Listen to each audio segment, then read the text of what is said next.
Hello, I'm Sheryl, and welcome to Sleep Tight, Relax, a cozy bedtime podcast made especially for kids, but perfect for dreamers of all ages. In tonight's story, we meet Snow White and Rose Red, a bear, and a mean and grumpy dwarf. Snow White and Rose Red are two kind and inseparable sisters who live with their mother in a cozy cottage at the edge of a great forest. One winter, they befriend a gentle bear who visits their home each evening for warmth. As spring arrives, the bear departs on a mysterious task, and the girls later encounter a grumpy dwarf caught in various predicaments.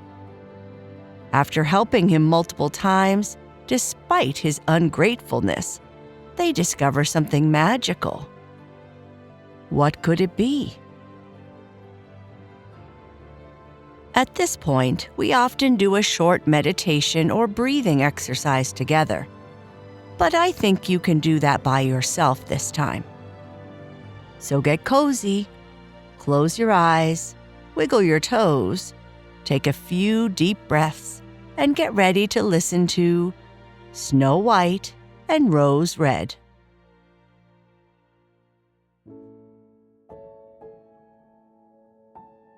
Once upon a time, in a small cottage nestled at the edge of a great forest, there lived a kind widow with her two daughters. Outside their home, two rose bushes grew, one with white blossoms and the other with deep red petals. Just like the roses, the two sisters were different, yet perfectly matched. Snow White was gentle and thoughtful, happiest when reading by the fire or helping their mother with household tasks. Red Rose was full of energy and curiosity, always climbing trees, skipping through meadows, and chasing butterflies. Though their personalities were different, the sisters were inseparable. "We will always stay together," Snow White often said. "Always, no matter what," Rose Red would reply. Their mother would smile and say, "What one has, she must share with the other." The forest was their second home. No animal feared them, and the girls treated even the smallest creatures with kindness. Deer grazed near them without fear, birds perched on their shoulders, and even the shyest hares would take food from their hands. The girls were so at ease in nature that their mother never worried, even when they played deep in the woods. One warm summer night, after falling asleep beneath the trees, the sisters woke at dawn to find a mysterious figure standing by. It was a boy dressed all in white, his robe shimmering like morning mist. He smiled at them, but said nothing before vanishing into the trees. When the girls looked around, their hearts pounded. They had slept on the very edge of a steep cliff. A few more steps in the dark and they would have fallen. When they told their mother, she had held them close and whispered, "That must have been a guardian spirit watching over my good and kind daughters." At home, Snow White and Rose Red worked hard to keep their cottage warm and welcoming. In the summer, Rose Red filled their mother's bedside with fresh flowers, always including a bloom from each rose bush. In winter, Snow White carefully tended the fire, making sure the brass kettle gleamed and the room was always filled with warmth. The sisters loved these quiet moments, helping their mother, telling stories, and making their simple home feel full of love. Even the animals in their cottage seemed to share in the peaceful harmony of their home. Their little white lamb, with its soft wool and gentle nature, followed the girls around as they did their chores, cuddling up near their feet whenever they rested. A pure white dove perched on the wooden beam above the hearth, occasionally fluttering down to peck crumbs from Snow White's hand. The sisters often spoke to them as if they understood every word. In return, the creatures kept them company during the long winter months. When evening came, they gathered by the fireplace, listening as their mother read aloud from a great book. The fire crackled, casting a glow over the wooden walls, and the scent of fresh bread lingered in the air. Sometimes Rose Red would lean her head against Snow White's shoulder, and their mother would pause in her reading just to smile at the sight of them. "My good, kind girls," she would murmur before continuing the story. The little cottage was always filled with warmth and laughter, no matter how cold it was outside. But one particularly bitter winter evening, as the wind howled around the house and snow piled high against the door, an unexpected visitor arrived. The sisters had just finished their evening chores. Snow White had polished the brass kettle until it shone like gold, and Rose Red had laid out a bunch of dried herbs near the hearth, filling the room with a faint, comforting scent of lavender and thyme. Their mother was seated in her favorite chair, turning the pages of an old book, her spectacles resting on the bridge of her nose. The fire crackled warmly, sending flickering shadows dancing across the wooden walls. Then boom, boom, boom. A heavy knock echoed through the room. Snow White and Rose Red exchanged glances. Few people ventured through the forest in the depths of winter. The roads were often impassable, buried under thick blankets of snow. Their mother set her book aside, sitting up straighter. "Someone must need shelter from the cold," she said, her voice filled with concern. Rose Red jumped up eagerly to answer, expecting to find a weary traveler. Instead, as she pulled back the latch, a great black bear poked his head inside. She gasped and stepped back. Snow White hid behind their mother. The lamb bleated, and the dove flapped its wings in alarm. The bear was enormous, his thick black fur dusted with snow. His breath curled into the cold night air like mist, and his dark eyes gleamed in the firelight. For a moment, all was silent, save for the crackling of the fire and the distant howl of the wind. Then, to their astonishment, the bear spoke gently. "Do not be afraid.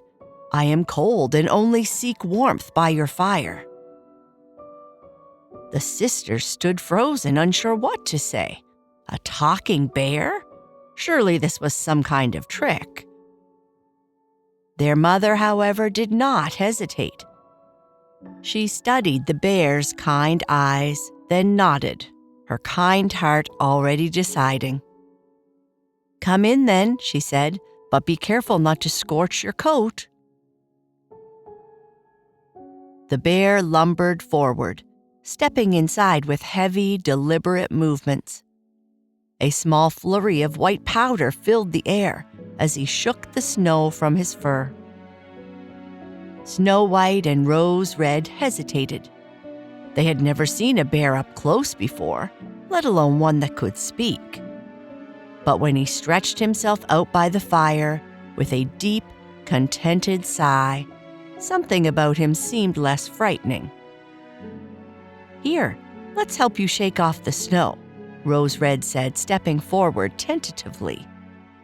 She grabbed a broom and began to dust off his thick coat, while Snow White carefully brushed away the last bits of frost.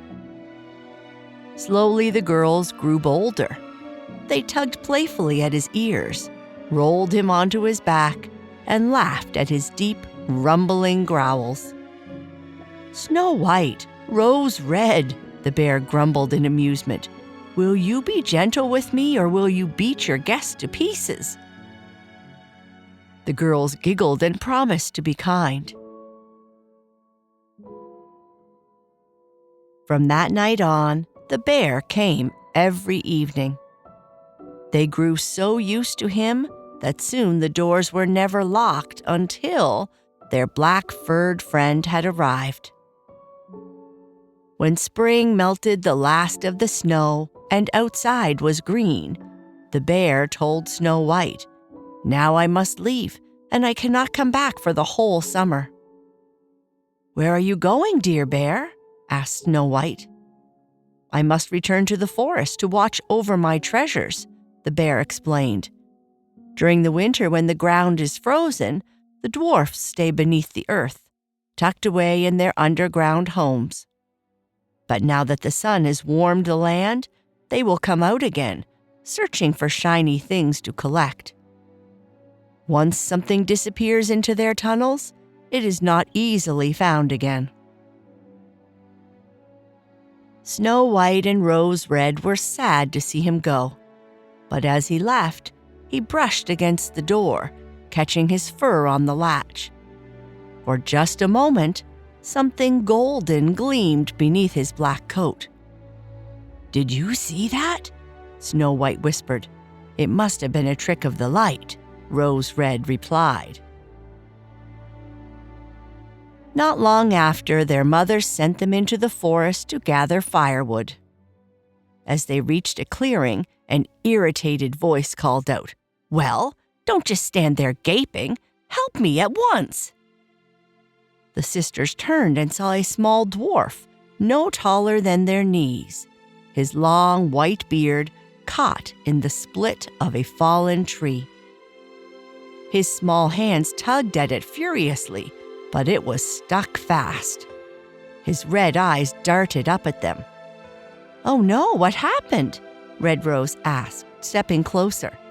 "What does it look like, you silly girl? My beautiful beard is trapped. I was splitting wood and the wretched thing got caught. Instead of staring like great oafs, do something." The girls bent down to help, trying to free his beard, but it was wedged too tightly. "I can fetch someone to help," Rose Red offered. "Foolish child, why would I want more people gawking at me? Use your tiny brains," the dwarf snapped. Snow White pulled out her small sewing scissors. "I'll just trim a little to free you." "What? My fine beard? Absolutely not."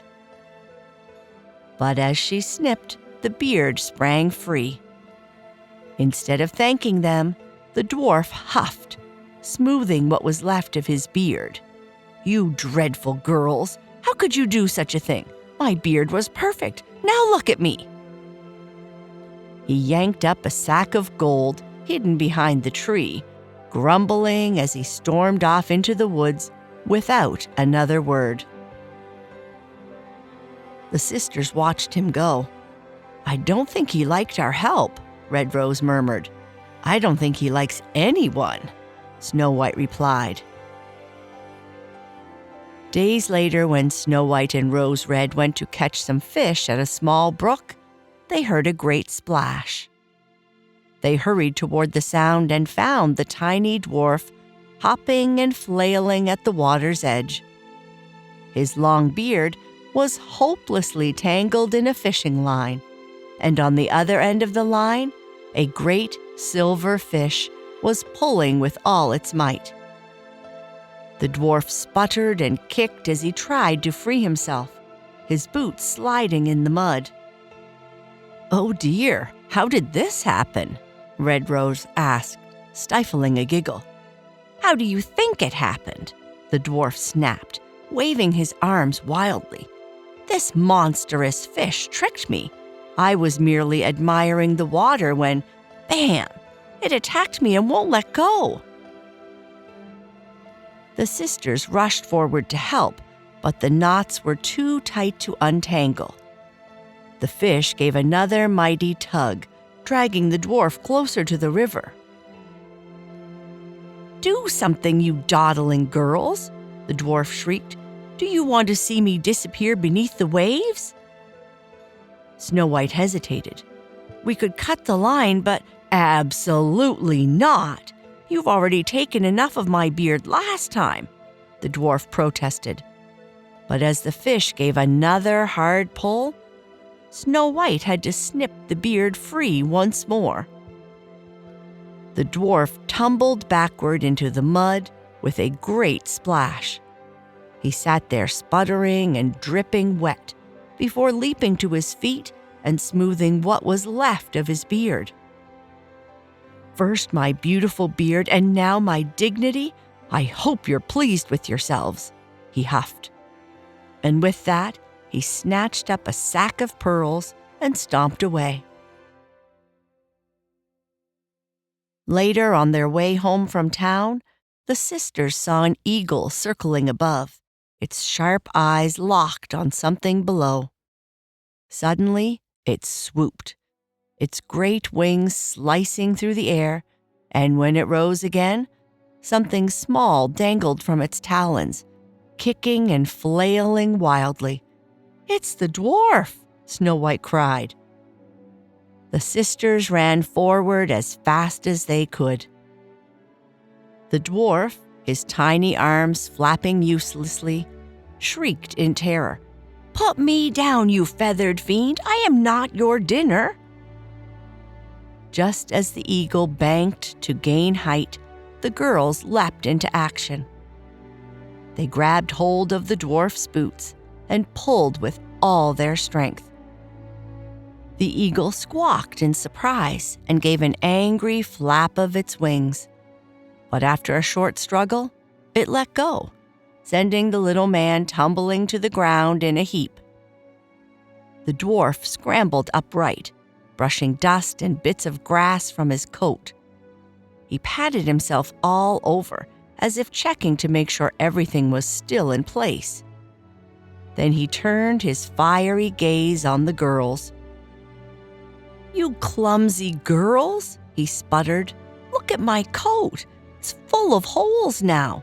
Do you know how fine this fabric is? Completely ruined." Snow White opened her mouth to say something, but the dwarf was already muttering furiously, smoothing his coat with exaggerated care. Finally, with an indignant huff, he stomped over to a large sack lying nearby. He hefted it over his shoulder, a sack that jingled with the unmistakable sound of gemstones, and, as always, stormed off without another word. Red Rose folded her arms. "Well, at least he's safe." Snow White sighed, shaking her head. "I suppose we should just accept that he'll never be grateful." That evening, the girls saw the dwarf again, crouched over a pile of glittering treasures. "Why must you always be in my way?" he shrieked.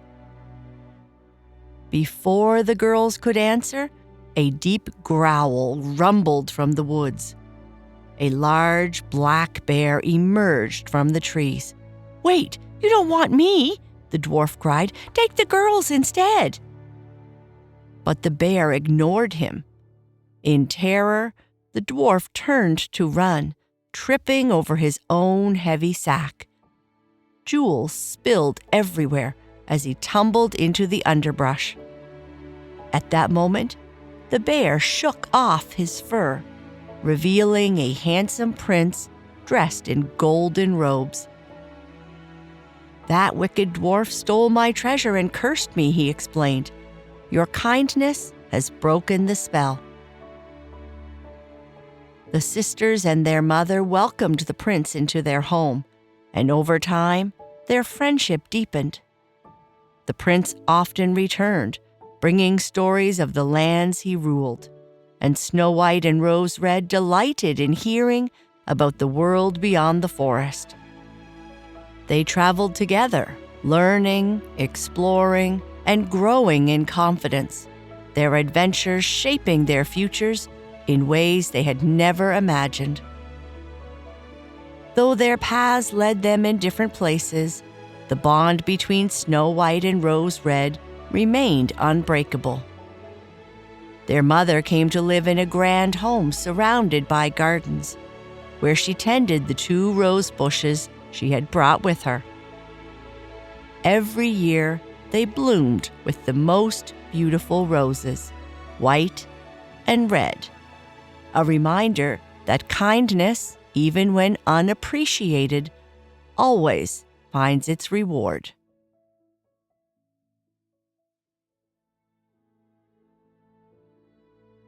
If you're still awake, it's the perfect time to whisper something kind to yourself. Take a deep breath, and in your mind or in a soft voice, say these gentle words. I am kind, and my kindness makes the world a better place. Kindness is more important than perfect gifts. I help others, even when they don't say thank you, because kindness is its own reward. I am patient and know that good things come to those who care for others. Like the rose bushes, I always grow, learn, and become stronger. I am safe and loved, and tomorrow will bring new adventures.